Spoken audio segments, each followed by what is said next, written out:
Hello दोस्तों, welcome to my educational channel All Study वाला पे आप सभी लोगों का स्वागत है। तो कैसे हैं आप लोग? उम्मीद होगा मस्त होंगे, जबरदस्त होंगे और अपनी बोर्ड की तैयारी को शानदार तरीके से कर रहे होंगे ऑल स्टडी वाले परिवार के साथ में जुड़ते हुए।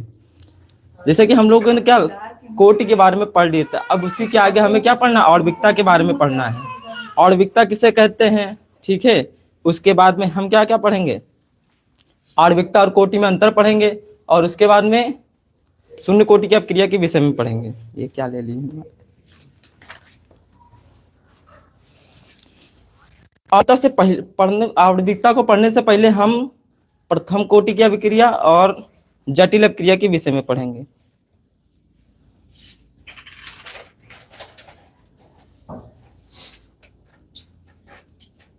जल्दी आओ ना सर जी। अब सर जी आ गए हैं। Ratan Thakur, hello sir. Hello hello, जल्दी से सभी लोग जुड़ जाओ। पहले बताओ प्राथमिक प्राथमिक अपक्रिया किसे कहते हैं? How are sir? I am fine and you? Good evening, good evening Ali भाई। तो पहले हेडिंग डालो क्या? प्राथमिक अभिक्रिया। क्या? प्राथमिक अभिक्रिया।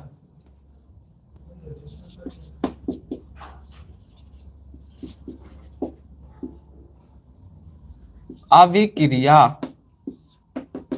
तो ये किसे कहते हैं?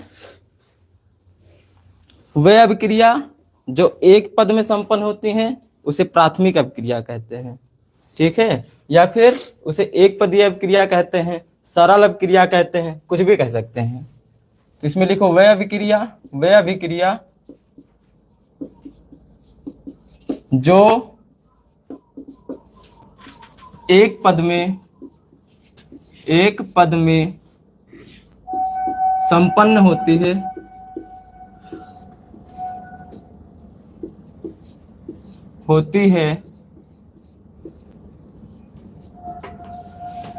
उसे प्राथमिक अभिक्रिया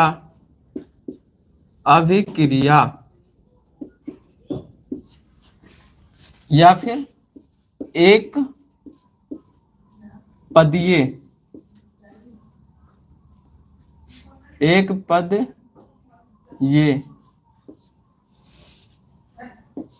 अभिक्रिया कहते हैं, ठीक है। वे रासायनिक अभिक्रिया जो एक ही चरण में पूर्ण होते हैं, हाँ एक ही चरण में पूर्ण होते हैं, ठीक है, उन्हें प्राथमिक अभिक्रिया कहते हैं, सरल अभिक्रिया कहते हैं या फिर एक पदीय अभिक्रिया कहते हैं, ठीक है। मेरा सही है? बिल्कुल सही है। तुम्हारा क्या है? बिल्कुल सही है। और जटिल अभिक्रिया किसे कहते हैं? कमेंट करके बताओ। जटिल अभिक्रिया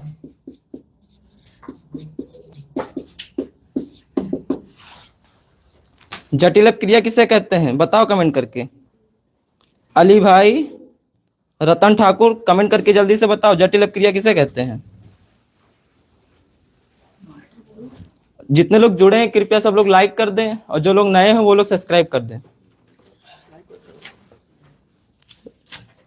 मॉनिटर साहब, तुमको सुना है कि मॉनिटर बनाया गया है।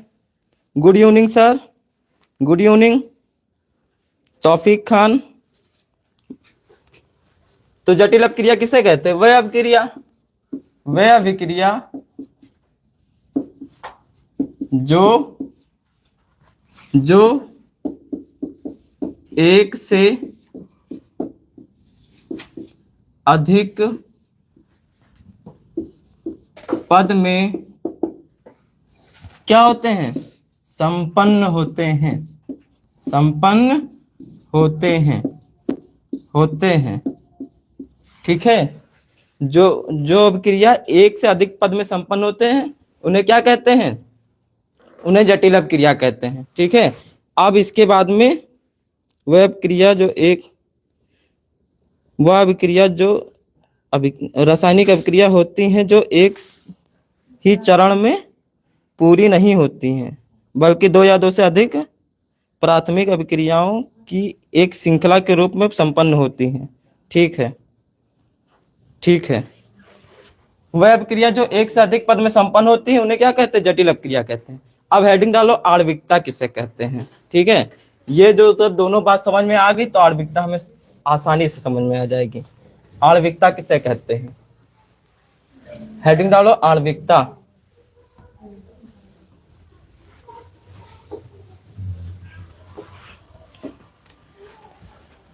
क्या डालोगे? आणविकता।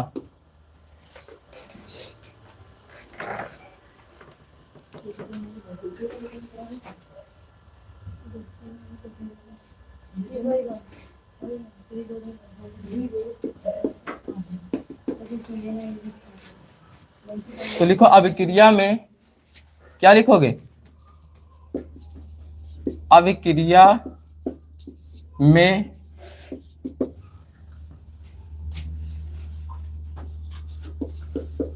कणों, कण में क्या आएंगे? परमाणु आ जाएंगे। परमाणु या फिर अणु या फिर क्या? यौगिक। यौगिक।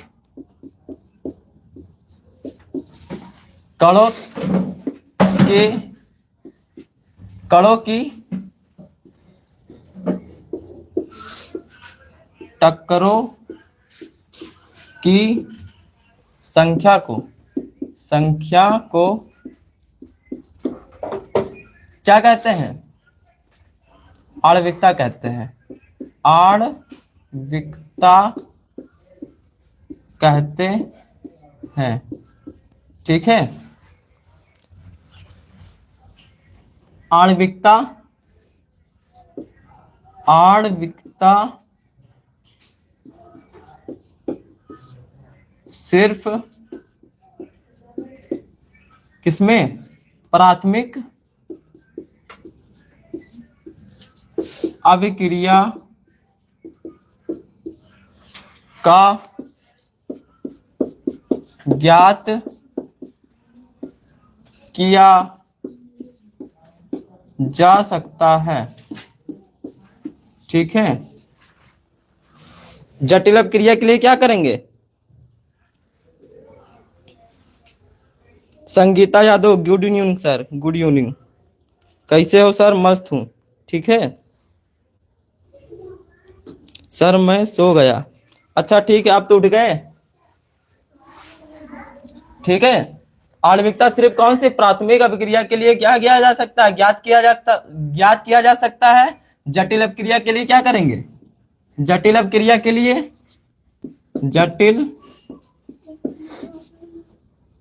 जटिल अभिक्रिया के लिए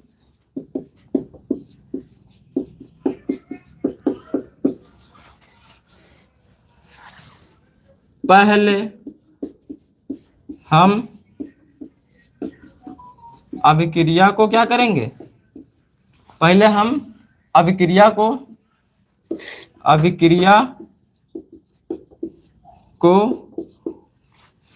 प्राथमिक अभिक्रिया में क्या करेंगे? तोड़ेंगे। प्राथमिक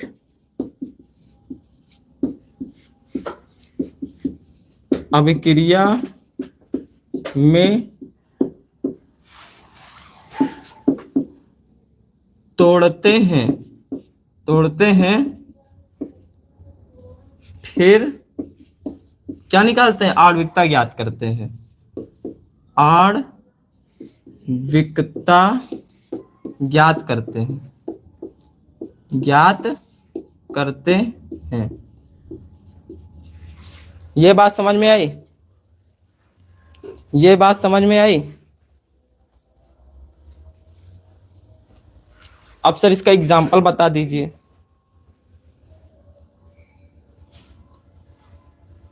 अब क्या करो?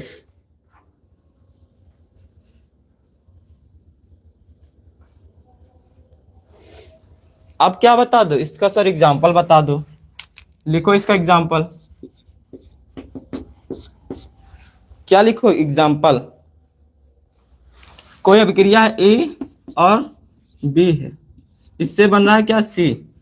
इसके लिए इसकी आणविकता बताओ, क्या बताओ? आणविकता, आणविकता। तो यहाँ पे देखो, यहाँ पे ए एक है और यहाँ पे एक इसकी आणविकता है, मतलब एक अणु ये है, एक अणु है। इन दोनों को जोड़ने पे क्या आएगा?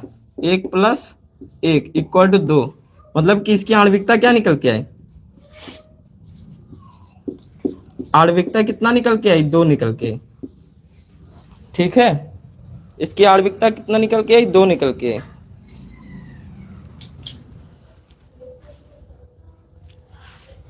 ऐसे एक और अपक्रिया है, एक तो चलो ये हो गया, दूसरा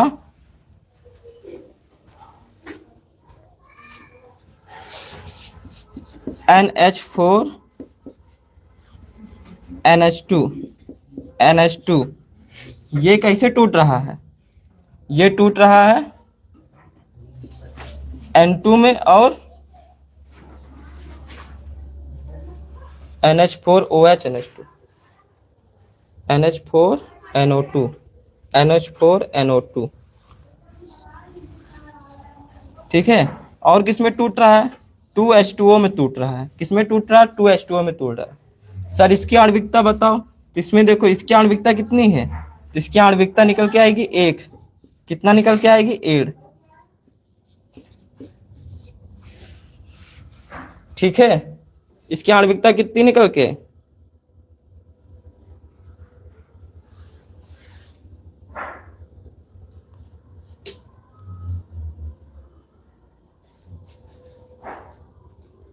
अच्छी बात है, गिलौला से हो। ठीक है, अच्छी बात है, गिलौला से हो। हाँ। इसकी आणविकता कितनी निकल के आई? 1 निकल के आई। ठीक है, क्या कि यहाँ पे क्या अभिक्रिया में कणों या फिर परमाणु या फिर यौगिक मतलब कितने हैं? 1 ही है। इसकी आणविकता 1 निकल के आई।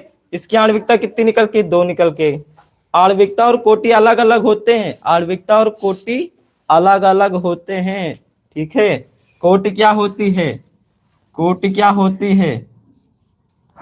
तो कोटि होती है अभिकारक। क्या होगा? जो अभिकारक की सांद्रता की घात होगी, अभिकारक की सांद्रता की जो घात होगी, उनके योग को क्या कहते हैं? कोटि कहते हैं। ठीक है, कोटि और आणविकता क्या होते हैं? अलग अलग होते हैं। ठीक है, ये बात समझ में आई? तो आगे बढ़ें। अब हेडिंग क्या डालोगे? आणविकता और कोटि में अंतर। आणविकता और कोटि में अंतर।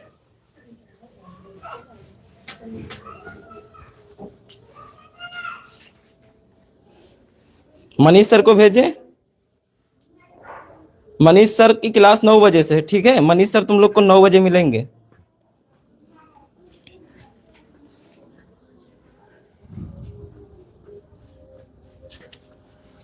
चलो आगे बढ़ें। हेडिंग क्या डालोगे? आणविकता और कोटि में अंतर। ये बहुत एग्जाम में पूछता है।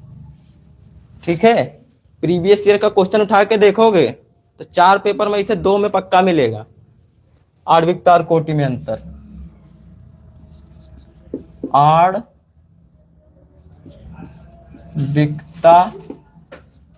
तथा कोटि में अंतर। तो एक तरफ क्या लिखो? कोटि लिख लो। एक तरफ क्या लिखोगे? आणविकता लिख लो।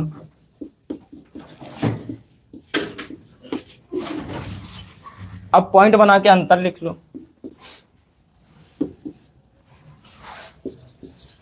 2-3 अंतर लिख लो। ठीक है,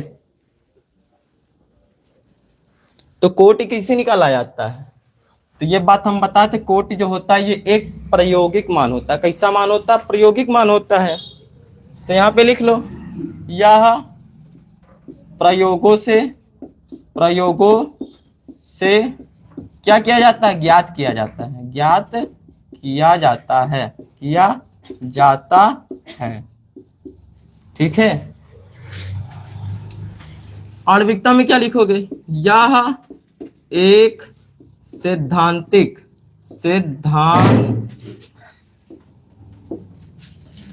सैद्धांतिक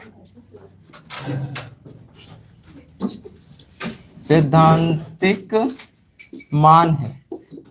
क्या है? सैद्धांतिक मान है। नंबर 2 में क्या लिखेंगे? कोटि ऋणात्मक, धनात्मक और भिन्नात्मक तीनों हो सकती है। ठीक है,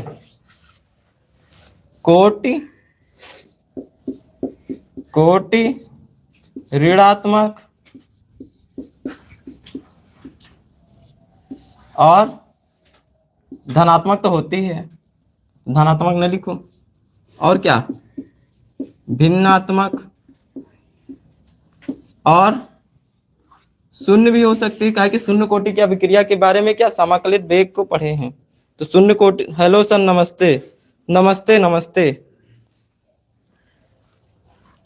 भिन्नात्मक और शून्य जीरो भी हो सकती है, हो सकती है। ठीक है, और आणविकता क्या है? जो अभिकारक हैं उनमें टक्करों की संख्या को आणविकता कहते हैं। तो क्या जीरो टक्कर आपस में, मतलब कि जीरो कण आपस में टक्कर कर सकते हैं? या फिर हम कहते हैं कि 3/4 कण आपस में टक्कर किए हैं? बताओ, ऐसा कहते हैं? नहीं। अभी हम कहते लड़ाई कर लिए हैं तो हम कहेंगे 1/2 लोग लड़ाई कर लिए हैं, आपस में लड़ गए। या फिर कहेंगे 0 लोग आपस में लड़ रहे, ऐसा कहते हैं? नहीं कहते हैं। तो मतलब कि जो आणविकता है ये कभी शून्य नहीं हो सकती है और कभी इनका मान भिन्नात्मक नहीं हो सकता। मतलब कि 3/4 5/2 लोग आपस में लड़ गए या फिर आपस में टक्कर कर ली। तो दूसरा पॉइंट क्या लिखेंगे? आणविकता में लिखेंगे इसका मान क्या नहीं हो सकता? 0 नहीं हो सकता और भिन्नात्मक नहीं हो सकता। भिन्नात्मक नहीं हो सकता, नहीं हो सकता, हो सकता। ये बात समझ में आई? ये बात समझ में आई? बताओ। तीसरा पॉइंट क्या है? तीसरा पॉइंट जो अभी बताए थे, कोटि प्राथमिक तथा जटिल दोनों अभिक्रियाओं के लिए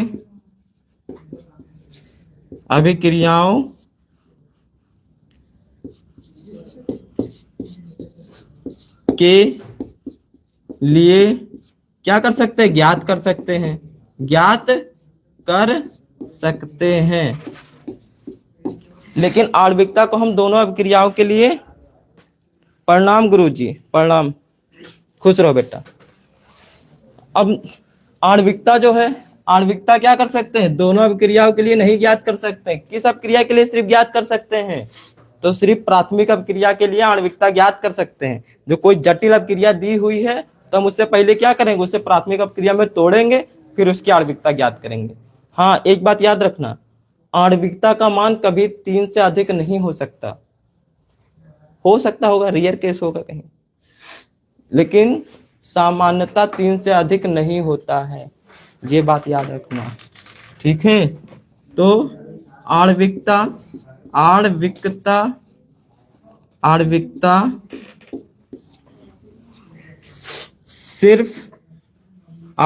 सिर्फ प्राथमिक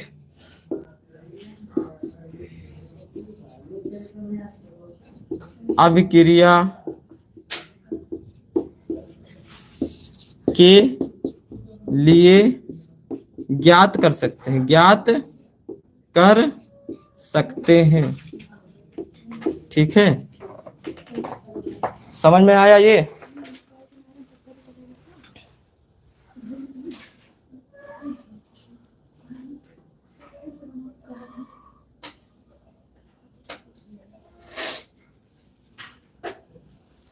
चौथा पॉइंट क्या लिखें? कोटि, जो कोटि होती है ये क्या बताती है? कोटि, कोटि अभिकारकों के, अभिकारकों की सांद्रता, सांद्रता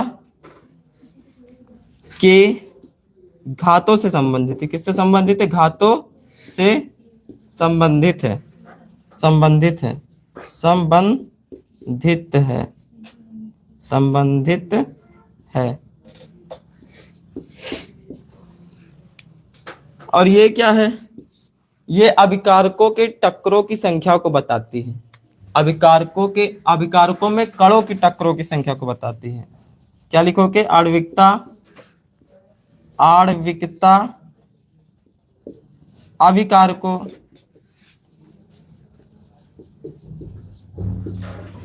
के कणों, कण में क्या आएंगे?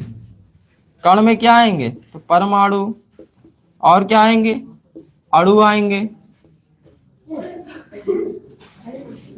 की टक्करों, टक्करों की संख्या को बताते हैं। ठीक है, ये समझ में आया?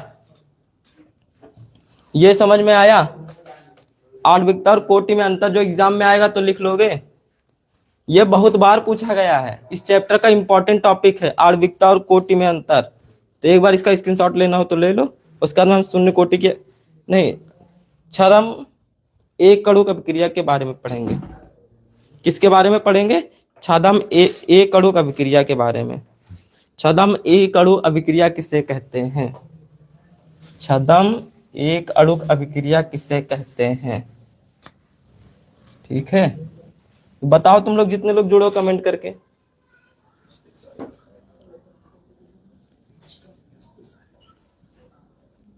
एसपी शायर, किंग, रिमझिम, संगीता यादव, सब लोग कमेंट करके बताओ जल्दी से। छद्म एक अणुक अभिक्रिया किसे कहते हैं? ठीक है, छद्म एक अणुक अभिक्रिया किसे कहते हैं? सब लोग जल्दी से कमेंट करके बताओ। हेडिंग डालो, छद्म एक अणुक, एक अणुक अभिक्रिया, अभिक्रिया।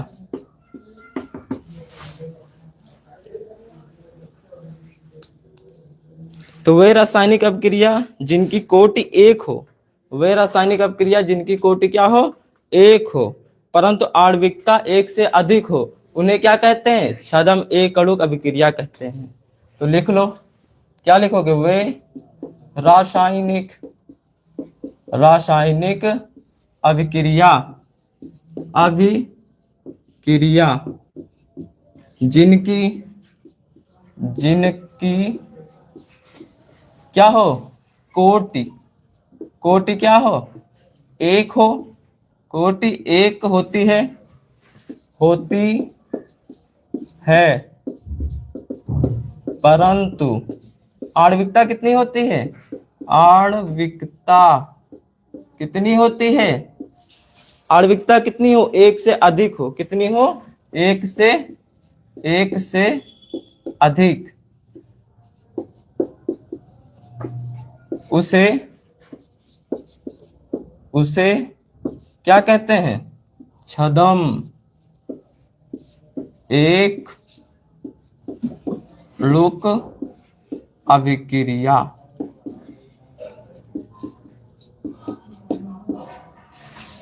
कुल मिला के ये समझो, कोई अभिक्रिया है, उसकी हम कोटि निकाले वो कितनी आ जाए? एक आ जाए, और आणविकता निकाले तो कितना आ जाए? एक से अधिक आ जाए, जैसे 1 2 3 4 कुछ भी, तो हम उसे क्या कहेंगे? उसे हम क्या कहेंगे? उसे हम कहेंगे वह छद्म एकणुक अभिक्रिया है। ठीक है, इसका लिखो एग्जाम्पल। क्या लिखोगे? एग्जाम्पल या फिर उदाहरण, दोनों लिख दें। एग्जाम्पल।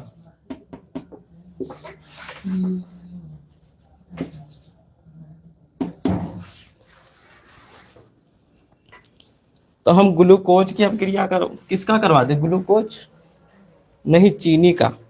किसका करवा दे? चीनी को पानी में घोले राजा जी।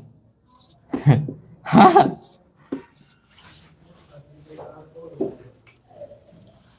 क्या गड़बड़ कर दी? C6H12 क्या होगा? C6H12O22।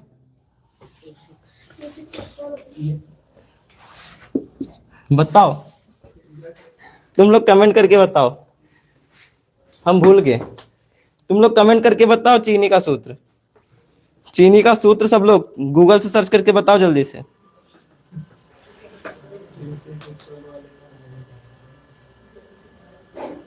बताओ जल्दी से, चीनी का सूत्र बताओ गूगल करके। गूगल करके या फिर ऐसे ही बताओ चीनी का सूत्र। नहीं याद है?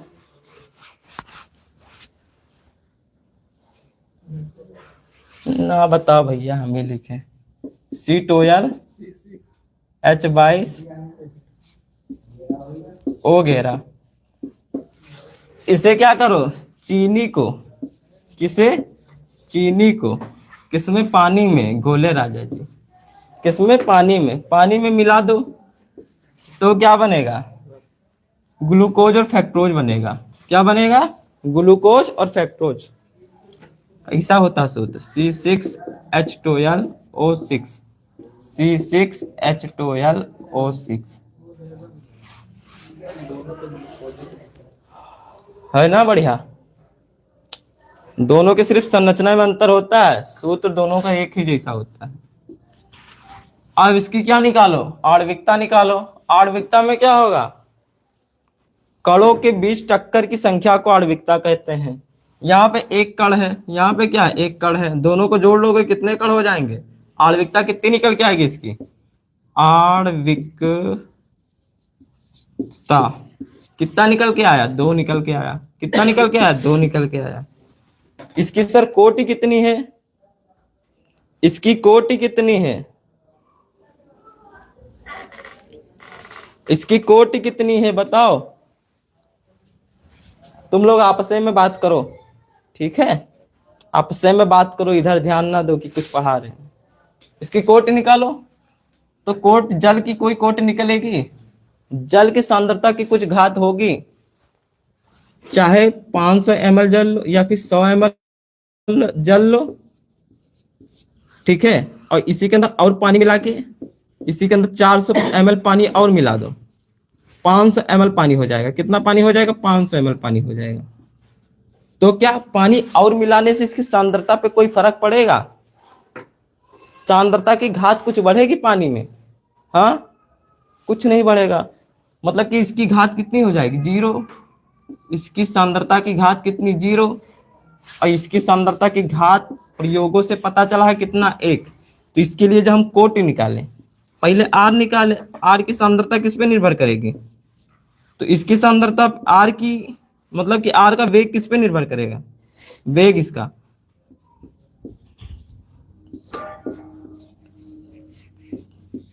तो चीनी की सांद्रता की घात का योग और किस पे? और जल की सांद्रता की घातों का योग। और जल की सांद्रता के घात का योग कितना होगा? 0 होगा। कितना होगा? 0 होगा। R का मान निकालोगे तो क्या निकल के आएगा? यही निकल के आएगा, C12H22O11 की पावर 1 इंटू H2O की पावर 0। अब जो अगर हम इसके लिए n का मान निकालें तो x का मान कितना है? 1 है। y का मान कितना है? 0। मतलब n का मान कितना निकल के आया? 1 निकल के आया। मतलब कि इस अभिक्रिया की कोटि कितनी है? इस अभिक्रिया की कोटि दिख रहा है, नहीं दिख रहा है, अच्छा ऊपर लिख देते हैं। इस अभिक्रिया की कोटि कितनी निकल के आई, कोटि, तो सर इस अभिक्रिया की कोटि निकल के आई कितना, n का मान इक्वल टू 1 निकल के आया, मतलब अभिक्रिया की कोटि कितनी निकल के आई, 1 निकल के आई। आणविकता 2 निकल के आई है और कोटि कितना निकल के आई, 1 निकल के। क्या लिखा, छदम एक अणुक अभिक्रिया किसे कहते हैं, वह रासायनिक अभिक्रिया जिनकी कोटि 1 होती है परंतु आणविकता 1 से अधिक होती है, उन्हें क्या कहते हैं, छदम एक अणुक अभिक्रिया कहते हैं। उसका एग्जाम्पल ये देखो लिखा हुआ है कि चीनी को पानी में मिलाओ, ग्लूकोज फ्रक्टोज प्राप्त होता है, ठीक है। जल की सांद्रता की घात करोगे तो उस पर कोई प्रभाव नहीं पड़ता, मतलब कि इसकी सांद्रता 0 पर निर्भर करता है। तो इसका मान हम x y का मान कितना रख दिए, 0 रख दिए, और x का मान कितना 1, और जब इससे निकाले तो क्या निकल के आया, कोट इसकी 1 निकल के आई, ठीक है। ये समझ में आया। तो अब हेडिंग डालो शून्य कोटि की अभिक्रिया। क्या हेडिंग डालोगे, शून्य कोटि की अभिक्रिया। सर शून्य कोटि की अभिक्रिया किसे कहते हैं, ऐसी अभिक्रिया जिनका वेग अभिकारकों की सांद्रता के घात 0 पर निर्भर करती है, उन्हें शून्य कोटि की अभिक्रिया कहते हैं। प्रियंका चौहान, शाबाश, क्या निकाल दिया, अणुभार निकाल दिए। तुम्हारा यह आया है सर, हम कब निकालने के लिए क्या अणुभार, हम अणुभार निकालने के लिए नहीं कहते थे, हम सूत्र पूछ रहे थे। C6H12O6 180, ठीक है। चीनी का हाँ 380 आता है, ठीक है, शाबाश। Yes sir, Ratan Thakur, sorry sir, कोई दिक्कत नहीं, होता है। क्या पढ़ाने यार, शून्य कोटि की अभिक्रिया, शून्य कोटि की अभिक्रिया। शून्य कोटि की अभिक्रिया किसे कहते हैं बताओ। तो ऐसी अभिक्रिया जिनका वेग अभिकारक की सांद्रता की 0 घात पर निर्भर करता है, उन्हें शून्य कोटि की अभिक्रिया कहते हैं। तो लिखो वह अभिक्रिया या फिर ऐसी अभिक्रिया जिनका वेग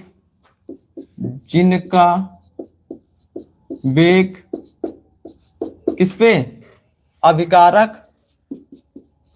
अभिकारकों की सांद्रता के घातों के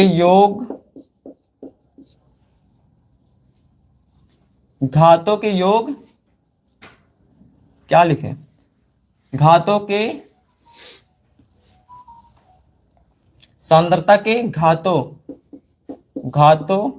का योग किस पे, 0 पर निर्भर करे, 0 पर निर्भर करे,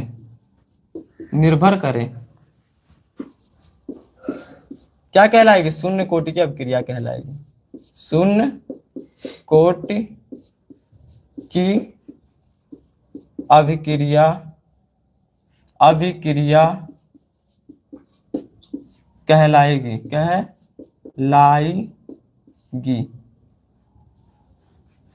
कहलाती है, ये लिख लो, ठीक है। सर ये समझ में नहीं आ रहा है, ये जो अगर अब नहीं समझ में आ रहा है तो इसके लिए हम दूसरी एक डिफिनीशन बता देते हैं। ये सिंपल सी डिफिनीशन है, ये भी लिख सकते हैं, क्या लिख सकते हैं, अभिक्रिया की वेग सांद्रता के घात पर निर्भर ही ना करे, उसे शून्य कोटि की अभिक्रिया कहते हैं। लिख लो ऐसी अभिक्रिया, क्या लिखोगे, ऐसी अभिक्रिया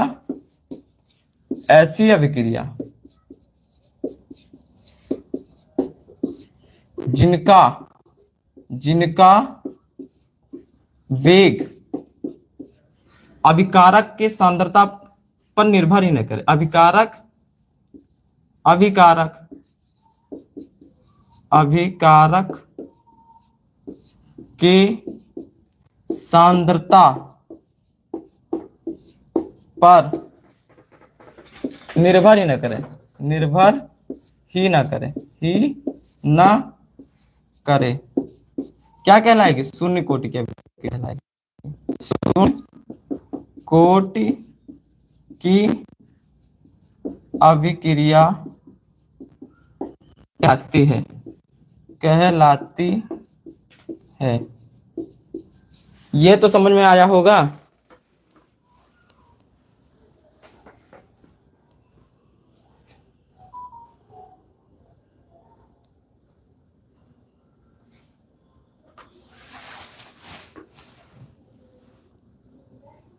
ये समझ में आया होगा। सर इसका एग्जाम्पल बता दो, तो इसका एग्जाम्पल लिख लो। क्या करें? H2 की अभिक्रिया किससे करवा दें? Cl2 से करवा दें, ठीक है। तो क्या प्राप्त होगा? सबको पता है Cl प्राप्त होगा, कितने? 2HCl प्राप्त होगा, ठीक है। लेकिन यह अभिक्रिया जो है ना इसकी सांद्रता पर निर्भर करती है ना इसकी सांद्रता पर निर्भर करती है। तो सर निर्भर किस पे करती है? ये प्रकाश की उपस्थिति पर निर्भर करती है। कितना बढ़िया प्रकाश है उस पर निर्भर करती है। और प्रकाश की उपस्थिति को दर्शाने के लिए क्या हम h म्यू लिखते हैं? क्या लिखते हैं? h म्यू लिखते हैं। तो ये कैसी अभिक्रिया है? यह एक शून्य कोटि की अभिक्रिया है। कैसी अभिक्रिया है? शून्य कोटि की अभिक्रिया है, की अभिक्रिया है। यहां तक समझ में आया सबको? यहां तक समझ में आया? आगे बढ़ें।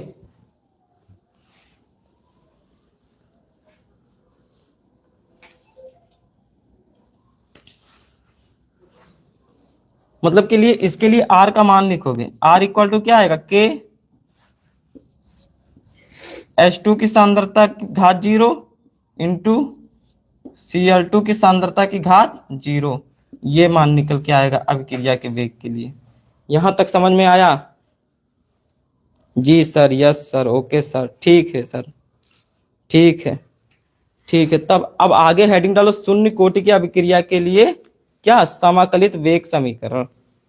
शून्य कोटि की अभिक्रिया के लिए समाकलित वेग समीकरण डालो हेडिंग।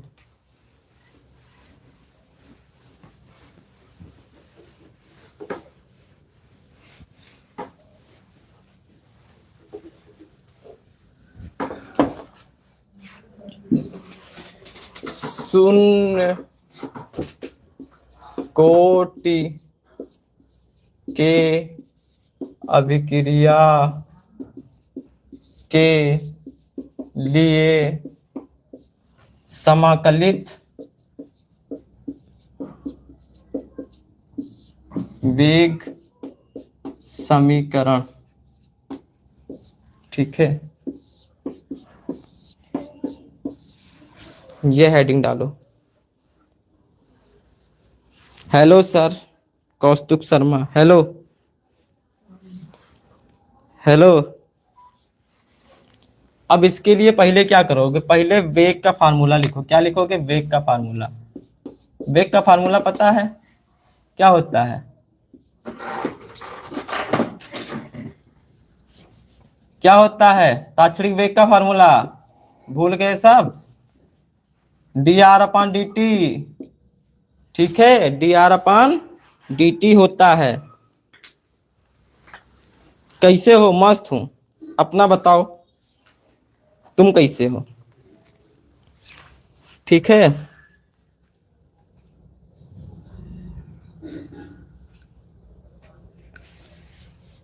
ये समझ में आया? और इक्वल टू क्या होगा? इक्वल टू होगा के, और क्या होगा?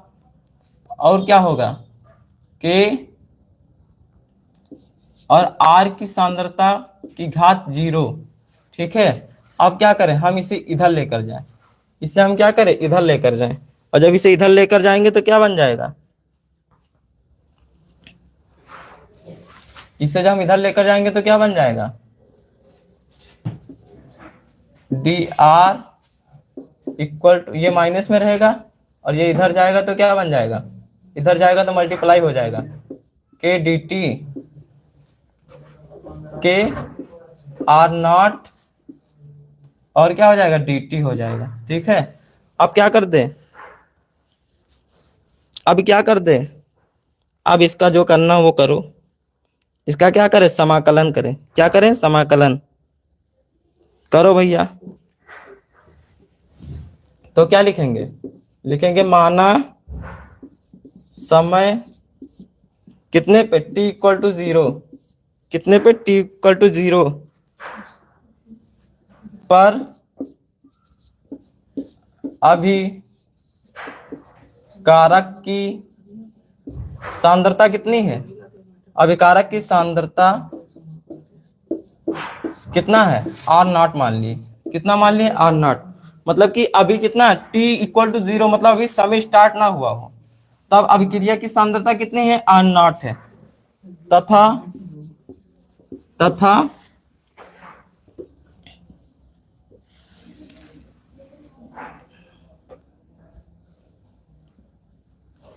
तथा समय बराबर, समय बराबर कितने टी पर, मतलब कि टी समय पर अभिक्रिया की जो प्रारंभिक सांद्रता है वो घटकर कितना हो जाए, आर टी हो जाए। टी पर टी तथा समय बराबर टी पर अभिक्रिया की, अभिक्रिया की सांद्रता, सांद्रता घटकर कितना हो जाए, आर टी हो जाए, कितना हो जाए, आर टी हो जाए। Sarvesh Patel, hello sir, good evening all of friend, good evening, hello Sarvesh. अच्छा, माइनस डी आर के डी टी सही है। हाँ बस अब इसे क्या कर दो, इसे लिखो मतलब कि T time, time equal to time कितने पर, 0 पर, इसकी सांद्रता कितनी है, आर नॉट है। मतलब कि टाइम स्टार्ट ना हुआ तब इसकी सांद्रता आर नॉट है, और टाइम कितने पर, टी पर, इसकी सांद्रता कितने हो गए, आर टी। आर नॉट क्या बताता है, प्रारंभिक सांद्रता बताता है, आर टी क्या बताता है, टी समय पर सांद्रता, क्या बताता है, टी समय पर सांद्रता। ठीक है, अब इसे क्या करते हैं, हम समाकलन करते हैं इसका, इसका क्या करते हैं, समाकलन करते हैं। समाकलन कब करेंगे, आर नॉट मतलब प्रारंभिक सांद्रता से, और कहा, आर टी तक मतलब कि टी समय तक सांद्रता। तो इसका समाकलन करना है, यहाँ पे क्या लिखेंगे, डी क्या लिखा है, आर लिखा है, यहाँ पे माइनस लिखा है, माइनस लगा दो, इक्वल टू के बाहर निकल जाएगा, हाँ निकल जाएगा, और के कहाँ निकल जाएगा, बाहर निकल जाएगा, काहे कि ये कांस्टेंट है, और टी कहाँ से, 0 से लेकर और कहाँ तक, टी समय तक, किसका समाकलन करना है, तो dt का करना है, किसका, dt का करना है। अब इसे सॉल्व कर लो, समाकलन कितने लोग को करना आता है, करो भैया आपस में बात।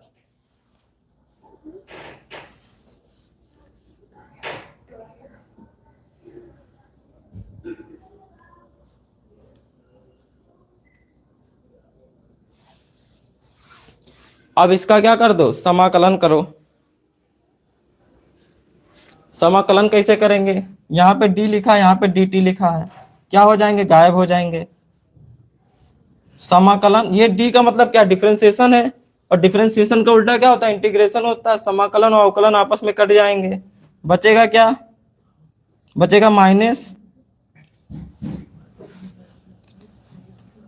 क्या लिखेंगे, पहले अपर लिमिट फिर लोअर लिमिट। अपर लिमिट कहाँ है, upper limit minus lower limit, मतलब कि R T minus R naught, और इक्वल टू के, ऐसे टी पे क्या लिखेंगे, अपर लिमिट टी माइनस 0, ये हो गया। ठीक है, अब बराबर क्या आया, आर माइनस, माइनस पहले से लगा है, R T minus R naught, R T minus R naught, equal to K ऐसे आ गया, टी टी कहाँ, टी में से जब जीरो घटाओगे, टी में से जब जीरो घटाओगे तो क्या आएगा, टी ही आएगा। ठीक है, ये समझ में आया, ये समझ में आया। और ये जब अंदर जाएगा तो क्या हो जाएगा, ये प्लस में हो जाएगा। तो R T equal to R T plus R naught equal to K T. दिख रहा है, दिख तो रहा है।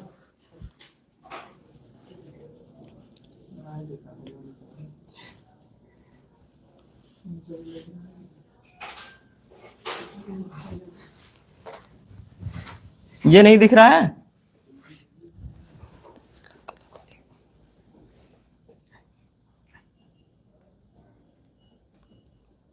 R T minus R naught equal to K R T minus R naught, R T minus R naught. कुछ गड़बड़ हो रहा है क्या?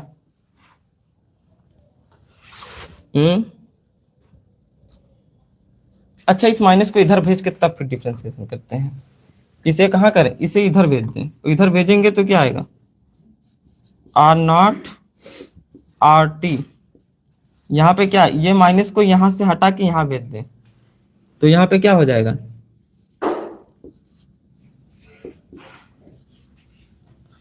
ये इक्वल टू के। अब यहाँ पे इसकी वैल्यू रख देते हैं, इसकी वैल्यू यहीं रख दो, रखो के क्या आएगा, डी क्या आएगा, R T minus R naught. D तो गायब हो जाएगा डिफरेंशिएशन करने पर। यहाँ पे क्या आ जाएगा, के माइनस के आ जाएगा, और यहाँ पे क्या होगा, टी माइनस टी जीरो। यहाँ पे इसे सॉल्व करोगे क्या आएगा, R T minus R naught equal to K, और यहाँ पे टी। इसे इधर लेकर जाओ, इसे इधर लेकर जाओ तो क्या होगा, are T equal, are T minus नहीं, आर टी इक्वल टू, ये इधर जाएगा तो क्या हो जाएगा, आर नॉट माइनस के टी, आर नॉट माइनस के टी, ये मान आ जाएगा। दिख रहा है, नहीं दिख रहा है, यहाँ पे लिख देते हैं। कहाँ पे लिख देते हैं, यहाँ पे देखो, आर टी लिखा है, ये माइनस में, आर नॉट माइनस में, इसको इधर लेकर आओगे तो क्या हो जाएगा, ये प्लस में हो जाएगा। मतलब क्या, आर टी इक्वल टू क्या निकल के आएगा, आर नॉट माइनस के टी, ये निकल के आएगा। ये समझ में आया, ये समझ में आया। K T equal to R naught minus R, K T equal to, K T इधर लेकर आओ, हाँ, K T equal to R naught minus R T, R naught minus R T एकदम सही है, सही है, सही है। मुस्कान, क्या नाम है, प्रियंका चौहान, सही है। ये समझ में आया। अब क्या पढ़ेंगे, अब क्या पढ़ेंगे, अब इसका हम स्लोप खींच लेते हैं। क्या खींचेंगे, स्लोप। स्लोप कैसे खींचते हैं, स्लोप कैसे खींचते हैं, प्रवणता, प्रवणता, प्रवणता कैसे खींचते हैं। तो इसके लिए इसे क्या करें, एम एक्स प्लस सी से कंपेयर कर लें। किससे कंपेयर कर लें, एम एक्स प्लस सी से, एम एक्स प्लस सी से, Y equal to M X plus C से क्या कर ले, कंपेयर कर ले। वाई क्या है, वाई क्या है, तो आर टी को वाई मान ले, क्या मान ले, आर टी को वाई मान ले, और के टी को आगे लिख ले तो माइनस के टी, और प्लस में आर नॉट, इससे कंपेयर कर लिए। ठीक है, तो एम एक्स को क्या मान लिए, के टी मान लिए, आर नॉट को क्या मान लिए, सी मान लिए, और वाई को क्या मान लिए, आर टी मान लिए। अब देखो, जब इससे कंपेयर करते हैं तो जो एम एक्स का मान है, जो एम एक्स का मान है, ये जो अगर पॉजिटिव होगा, क्या होगा, पॉजिटिव होगा, तो ग्राफ कहाँ जाएगा, इसे हम मान लेते हैं यहाँ पे पॉइंट सी। ठीक है, ये क्या है, आर टी है, और ये क्या है, ये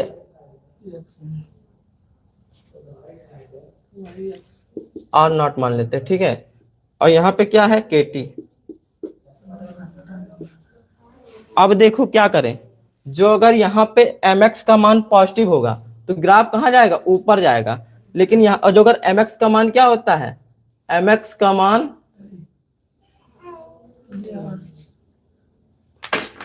एम एक्स का मान जो अगर पॉजिटिव होता है तो ग्राफ ऊपर जाता है, और एम एक्स का मान क्या होता है, निगेटिव होता है तो ग्राफ कहाँ जाता है, नीचे जाता है।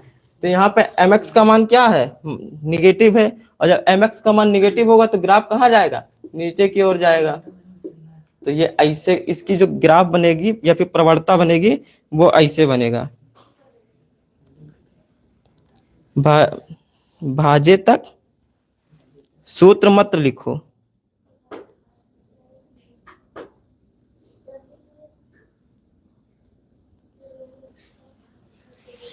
देखो ये प्रवचन चल रहा है, क्या चल रहा है, प्रवचन या फिर भजन या फिर कथा।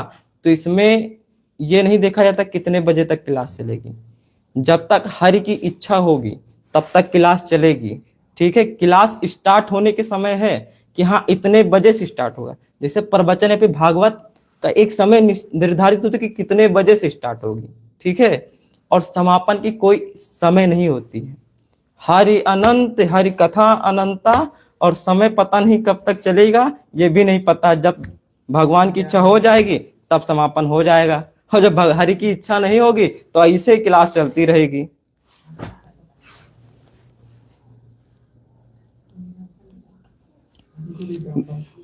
ठीक है। हाँ, मनीष सर की क्लास के लिए जो इंतजार कर रहे हो तो उनकी क्लास 9 बजे से चलेगी, ठीक है। और टाइम कितना हो गया है, अब वही 8 बजने वाले हैं। तो अभी इस क्लास की समाप्ति का इंतजार देखो कब तक, मतलब कब होता है ये तो हमें नहीं पता। तो ये समझ में आया, तब ठीक है सूत्र लिखवा देते हैं, फिर जल्दी से इस चैप्टर को खत्म करते हैं, और कल हम न्यूमेरिकल के साथ में मिलेंगे इस चैप्टर के। अब बताएंगे ही नहीं कि हाँ चलो ठीक है, ये समझ में आ गया। अब प्रथम शून्य कोटि की अपक्रिया के लिए अर्धायु काल का फार्मूला लिख लो।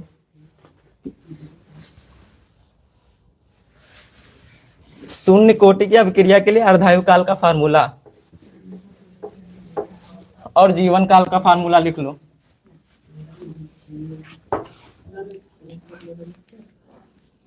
शून्य कोटि की, शून्य कोटि की अभिक्रिया के लिए अर्धायु काल, अर्ध आयु काल क्या होगा, बताओ सब लोग कमेंट करके बताओ, सूत्र याद है।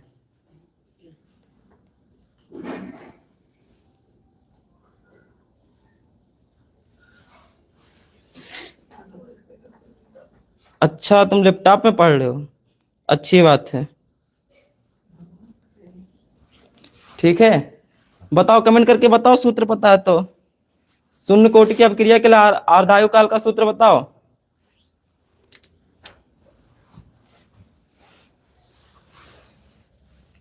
अर्धायु काल मतलब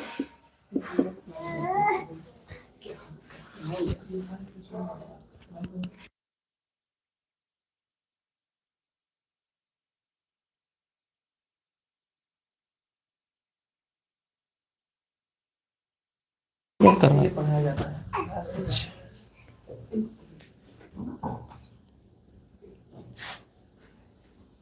लिखो भैया सूत्र इसका बताओ कमेंट करके। तो इसका सूत्र होता है आर नॉट अपान में क्या, 2 के, क्या होता है आर नॉट अपान 2 के,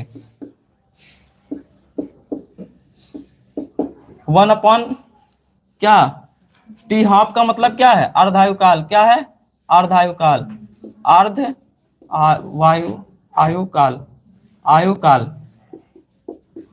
आर नॉट क्या है, प्रारंभिक सांद्रता, प्रारंभिक सांद्रता।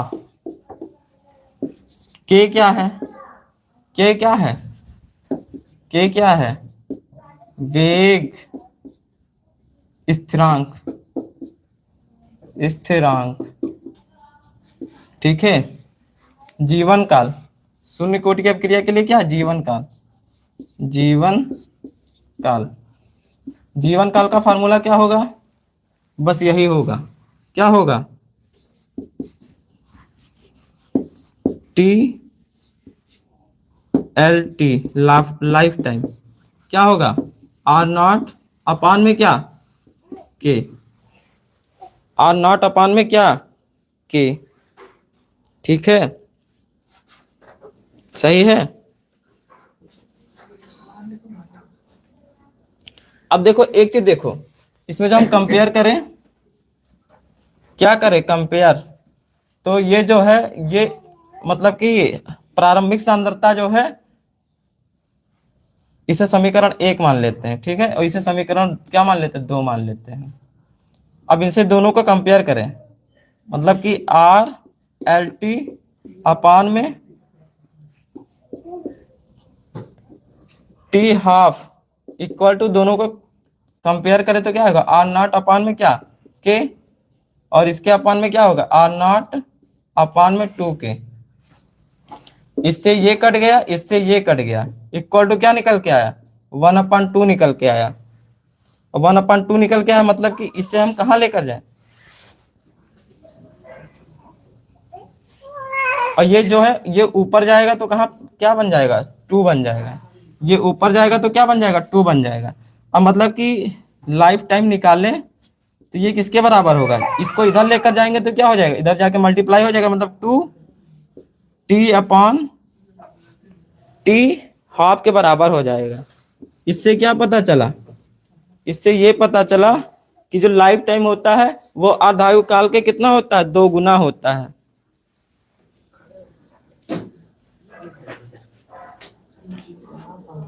इससे क्या पता चला कि जो अगर लाइफ टाइम है, जीवन काल है शून्य कोटि की, वो किसके बराबर होता है, अर्धायु काल के 2 गुना के बराबर होता है, ठीक है। अब हम प्रथम कोटि की अभिक्रिया डालते हैं। प्रथम कोटि की अभिक्रिया किसे कहते हैं, ऐसी अभिक्रिया,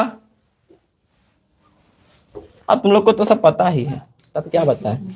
ऐसी अभिक्रिया, ऐसी अभिक्रिया जिनका क्या, अभिक्रिया वेग अभिकारक की सांद्रता की घात 1 पर निर्भर करे, उन्हें शून्य कोटि की, वो प्रथम कोटि की अभिक्रिया कहते हैं, ठीक है। तो हेडिंग डालो, प्रथम कोटि की अभिक्रिया।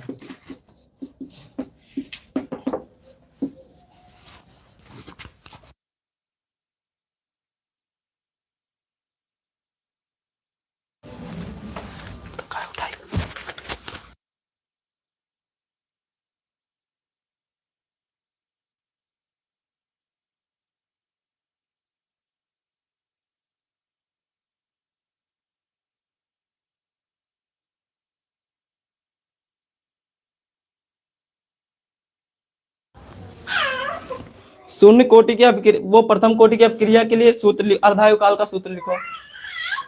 प्रथम कोटि की अभिक्रिया के लिए व्यंजक क्या होता है, बताओ, कमेंट करके बताओ जितने लोग जुड़े हैं। Okay sir, yes sir. Ratan Thakur जल्दी कमेंट करके बताओ। -dr upon D T equal to dx upon D T. अच्छा, ये गलत है, आर नॉट,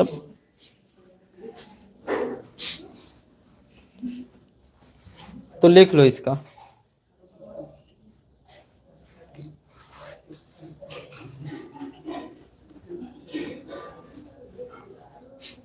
इसके लिए पहले हाफ टाइम लिख लो। अर्धायु काल, अर्धायु काल कितना निकल के आता है प्रथम कोटि की अभिक्रिया के लिए, तो आता है 0.639 अपॉन में क्या, के, और बस यही होता है। और जीवन काल का फार्मूला क्या होगा? टी कितना?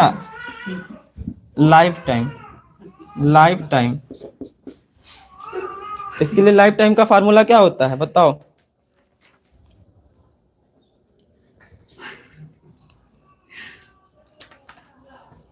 बताओ।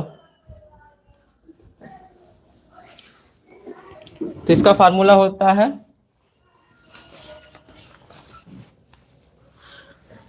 इसका फार्मूला क्या होता है? 2.303 अपॉन में के लॉग आर नॉट अपॉन में आर टी, ये होता है। ठीक है। और लॉग का मान पता है तुम लोग को? लॉग का मान पता है?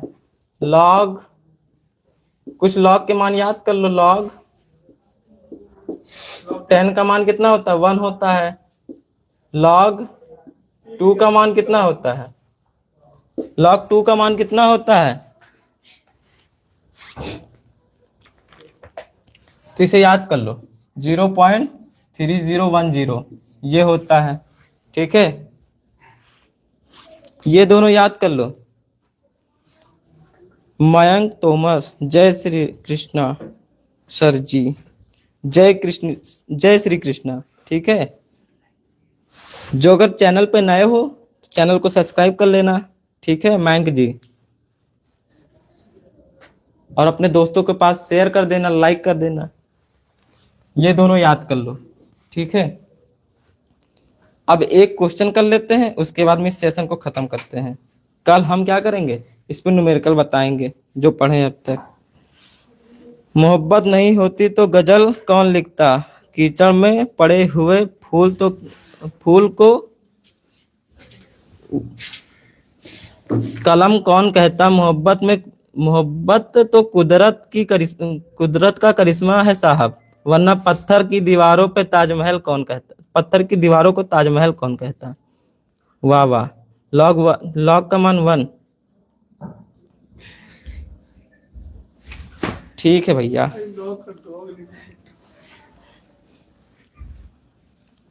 चलो एक क्वेश्चन करते हैं, उसके बाद में क्लास को क्या करते हैं, खत्म।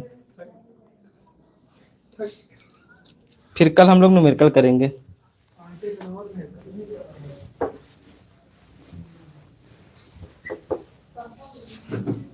क्वेश्चन लिखो भैया।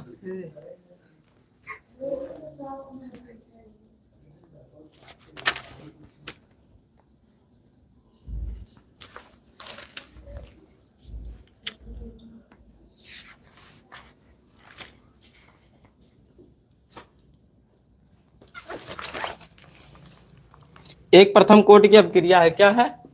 प्रथम कोटि की अभिक्रिया है। ठीक है, अभिक्रिया में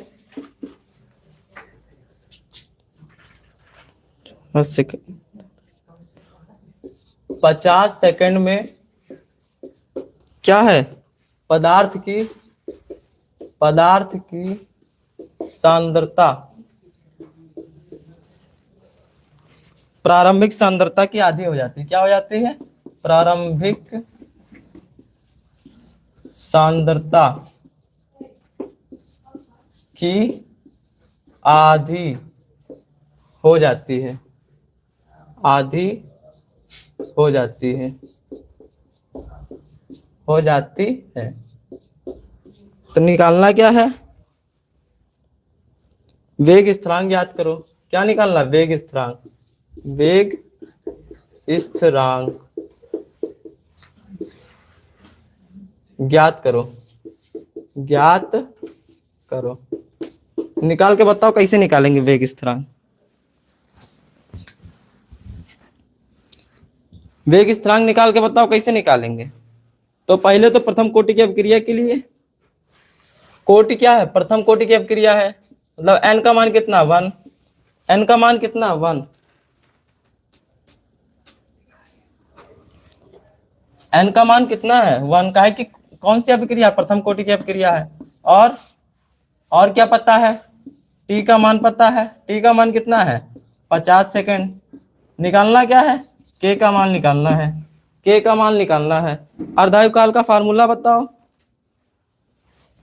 तो टी 1/2 इक्वल टू 0.639 अपान में के। निकाल लोगे? निकाल लोगे? के का मान निकालना, तो के इक्वल टू क्या आ जाएगा 0.639 अपान में क्या टी हाफ। टी का मान कितना दिया है, टी का मान कितना दिया है 50 सेकंड दिया है, टी का मान 50 सेकंड दिया है। सॉल्व कर लो, आंसर आ जाएगा। ठीक है, आंसर आ जाएगा। आंसर कितना निकल के आएगा, तो आंसर निकल के आएगा के का मान 0.138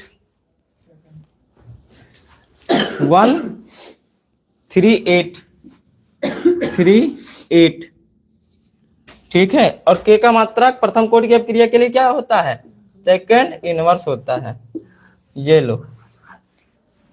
ये लो निकल आया। ठीक है, कल इस चैप्टर के क्या करेंगे, न्यूमेरिकल को करेंगे। बस आज के लिए इतना ही।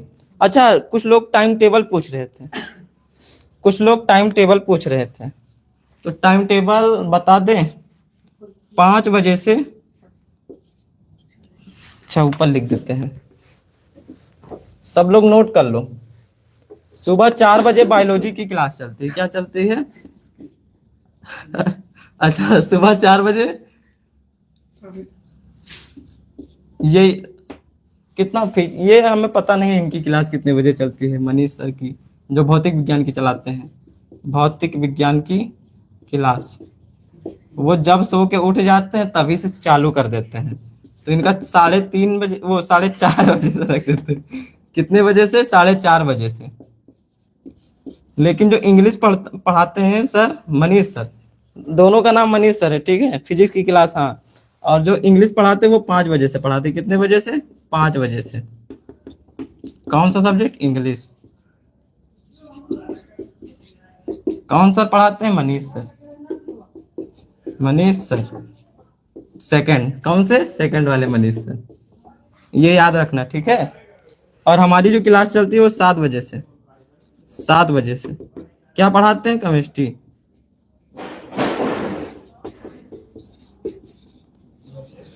नाम क्या है? नाम लिख लो, सुवेश सर। ठीक है, अच्छा लो, तुमसे देखो भविष्यवाणी, हमें पता था कि नाम पूछोगे। लो भविष्यवाणी कर दिए हैं, वो भी ना, क्या लिखो, नेमा। वाह भाई वाह। ठीक है, बस आज के लिए इतना ही। कल फिर मिलेंगे नए सेशन में। तब तक के लिए धन्यवाद। अपनी पढ़ाई को बढ़िया तरीके से करो। जय Hind. Thank you sir, thank you.